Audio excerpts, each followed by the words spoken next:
Hey everyone, Jennifer Lee Chan here. Thank you for joining my YouTube channel.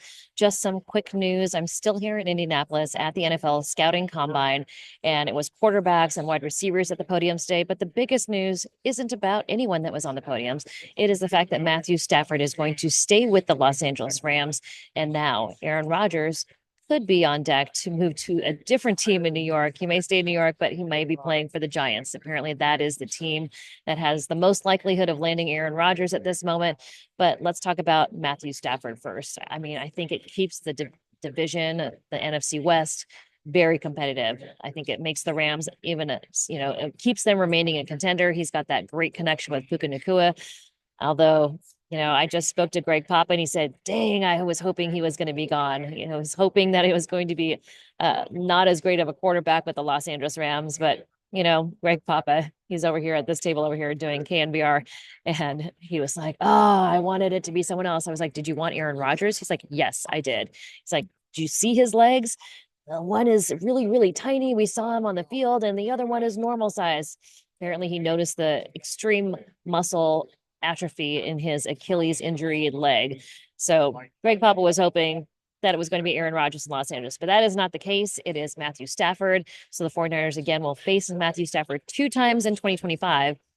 This also could set up Aaron Rodgers facing his air quotes nemesis team in the 49ers, the team that didn't draft him way, way, way back, and they took Alex Smith instead. And they could be facing the New York Giants in New York. So the away teams, along with the division teams in 2025, they're going to travel to Cleveland Browns, Houston, Texas, Indianapolis Colts, New Orleans Saints, Tampa Bay Buccaneers, and the New York Giants. So those are the away games for next year. The home games, of course, with the division, Cardinals, Rams, Seahawks, they're going to travel to the Atlanta Falcons, to Carolina, Jacksonville, Tennessee, and Chicago Bears.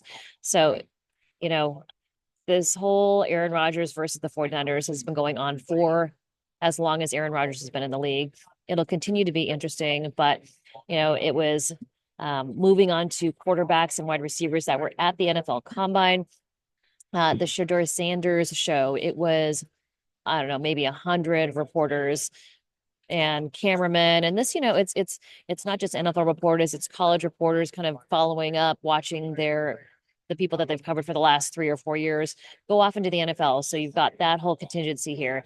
There's NFL, obviously, reporters like myself and everybody on the 49ers beat, and then you get the nationals, so all the people that are the draft pundits, and that it's 8 tables, podiums where players talk. There's a 20-minute rotation. They're on the podium for 15 minutes. They come off, the next guy goes up. So Shedeur Sanders, Cam Ward, both kind of drew the biggest crowds today, and probably the biggest crowds really of the entire week. They were up there talking. Shedeur Sanders telling the entire crowd, if you don't want to change the culture, if you don't want to change, what the team stands for, then don't pick me. A really interesting statement. Probably different ways he could have said, I'm going to turn a locker room around, or I'm here to help the team any way possible. But yeah, no. Let me tell you this. I am glad the 49ers do not have to pick a top quarterback. They have their quarterback in Brock Purdy. And, from everybody I've talked to a lot of people on the national level. They do think Brock Purdy is going to get paid. There is, of course, a possibility they keep him on his rookie deal. They could franchise tag him the next year, so he still would make a ton of money, but, maybe not offer him the long-term deal. Just don't know what's going to happen, but it'll be interesting to see how this all plays out. And I have not seen Brock Purdy's agent here yet. I know he's in town. Last year, I talked to him for an extended amount of time while at one of the evening establishments here, one of the bars that everybody congregates at. So haven't seen him yet, but that is what's going on here. Also, lots of chatter about where Deebo Samuel goes. Is he going to be released? Does anyone want to take any part of that salary on, maybe part of it, and trade for him, maybe with a third-day pick to the 49ers? No solid news there at all, but there is a lot of talk. There is still, a couple more days left here. A lot of GMs have been seen chatting with each other in the hallways at night. It's just one of those places where everybody congregates, and there's a lot of, hey, what do you think about this?